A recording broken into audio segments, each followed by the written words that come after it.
Hi, Christopher. This deserved a video response because I can't type coherently to address something as convoluted as the last comment you just made. First, and I'm going to try to stay calm throughout this because getting worked up and getting over the top is not conducive to good discussion and to actual discourse. But fair warning, it may happen anyway. You worship God, but yet you condone homosexuality. Quoting here from your post. You worship God, but yet you condone homosexuality. What happened at Sodom and Gomorrah? First of all, it seems that you're insinuating here that I worship the same God that you do, and I never made that assertion. I was raised Southern Baptist, but I am no longer Southern Baptist for many, many reasons. So, first and foremost, my faith and my belief, homosexuality isn't even, quite frankly, a term. We celebrate love, and we celebrate healthy relationships, and I know for a fact that my fiance and I have a relationship and a strength in our love that is divine and is divinely sanctioned and is love in its truest and purest form. So I'm sorry if your God, or you believe that your God doesn't condone it. That's between you and your God, not me and mine.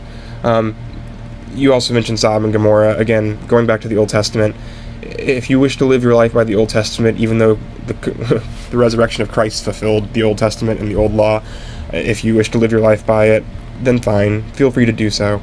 But again, you have no right to force me to abide by your interpretation of the Old Testament. You don't, in any instance, in any area.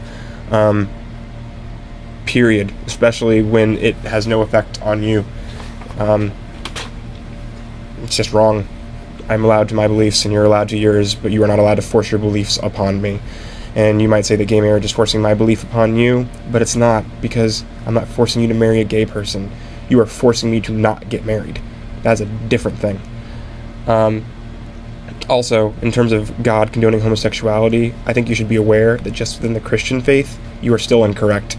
The Methodist Church, which is one of the largest denominations of the Christian faith, has condoned in that they have supported gay couples for almost a decade now, longer if you ask some people, and are fully accepting of people of various sexual orientations, and they have no issues squaring that with the Bible.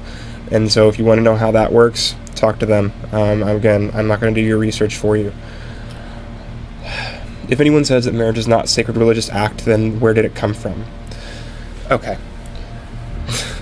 Civil marriage is not sacred. Civil marriage is the way the government recognizes and encourages families to grow and to become a functioning and successful part of society, and to make sure that there are protections in place for both of those people afforded by our legal system. Things like your last will and testament, things like bedside instructions in case you're ever in a coma, or living will. I could go down the list, especially if you get involved with the military. In terms of the benefits and protections that marriage affords, that is a civil issue, not a religious issue. And that is how it should be addressed. But let's say for a moment that it was a sacred issue as far as the government's concerned. You're assuming again that everyone holds the same things you hold sacred to be sacred, and that's just not true. There are married straight atheists, there are married straight agnostics, there are married straight Hindus, there are married straight Buddhists, there are married straight Catholics, there are married straight Satanists, I'm sure. The sacredness of that ceremony is completely dependent upon those people and their churches and their places of worship, and you have no right to tell them. Correction, you can tell them all you want, but you have no right to force them to not be able to access their ceremony when it does no harm to anyone else, and does no negative to anyone else. You then start talking about animals instinctively having weddings. First of all, animals pair off all of the time for life. It's just a fact, especially mammals. It happens quite frequently. Animals don't have rituals. They don't have written language, so therefore they would not be able to have a ceremony. That's just basic anthropological fact. So, I'm not sure what point you're trying to make there, but it's lost. Also, in terms of the sacredness of marriage, you seem to think here that marriage originated with the Christian faith, which is also far from accurate. Marriage has been around for centuries before Christianity was even conceived of. It has been practiced across all kinds of religions and cultures, and it has looked different in almost every single one of them. Look at the Romans, look at the Greeks, look at the Native Americans. I mean, you want to talk about polygamy? I mean, Christ, the Bible itself has examples of polygamous marriage in the Old Testament. If you want to go back to Sodom and Gomorrah, let's talk about David. Let's talk about Solomon. You want to talk about morality and sacredness of a relationship or an institution. How about hundreds of concubines? Again, sanctioned by God. Moving on. Some people say homosexuality is something you're born with, choice, sickness. First of all, I am gay, and I can tell you definitively that I was born this way. I'm supposing you're not going to believe me, but it's the truth. In terms of choice, people like Matthew Shepard, who was beaten within an inch of his life and then left to die in the wastes of Texas, if he could have chosen to be straight, I'm willing to bet he would have.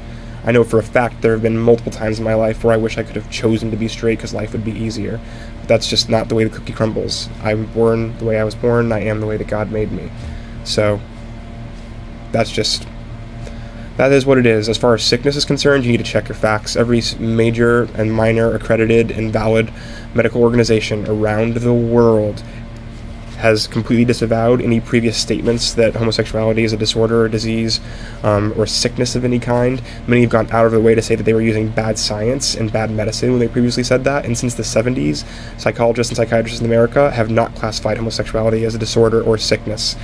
And indeed, if you want to cross the religious threshold, Exodus International is the world's largest ex-gay organization that uses the gospel and religious teachings to help people become ex-gay, to cure them of their gayness. And they recently announced that they're shutting down operations and issued an apology because they realized that they weren't changing people, they were repressing people's actual feelings, and it was causing even greater damage. And they apologized for all the people they've hurt by following a non-medical treatment as if it were medicine, and legitimately causing long-term damage to people.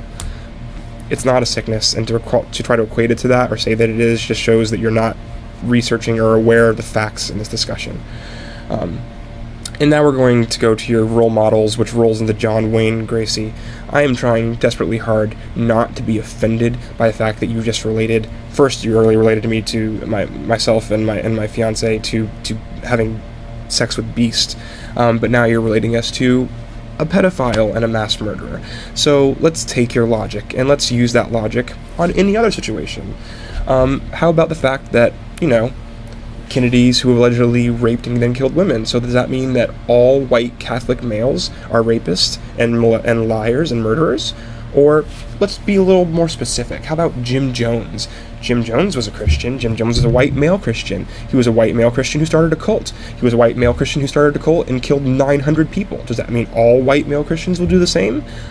How about the Oklahoma City bomber? Also a white Christian. Does that mean that all white Christians are going to blow up buildings and have daycares and childcare centers? No, I don't think so. What about Manson? Manson's a white male. He had non-consensual sex with multiple women and killed people. Does that mean that all white males might run the risk of that? No, it doesn't. Quite frankly, it's a stupid argument, and it's extremely offensive and makes no sense. And at this point, I want to take a step back, and also, you seem to be on this train of relating pedophilia and homosexuality.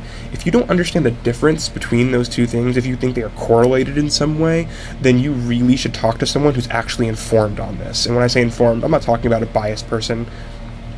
Call me biased. Go talk to a non-biased psychiatrist, or psychologist, or, I don't know, a cop who has investigated this. By the way, my mother has investigated things like this for over 23 years.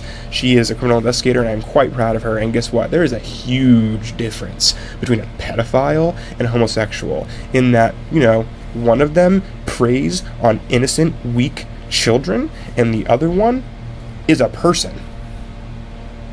If you can't see that, that's your problem. But if you keep comparing me to a pedophile, we're going to have serious issues.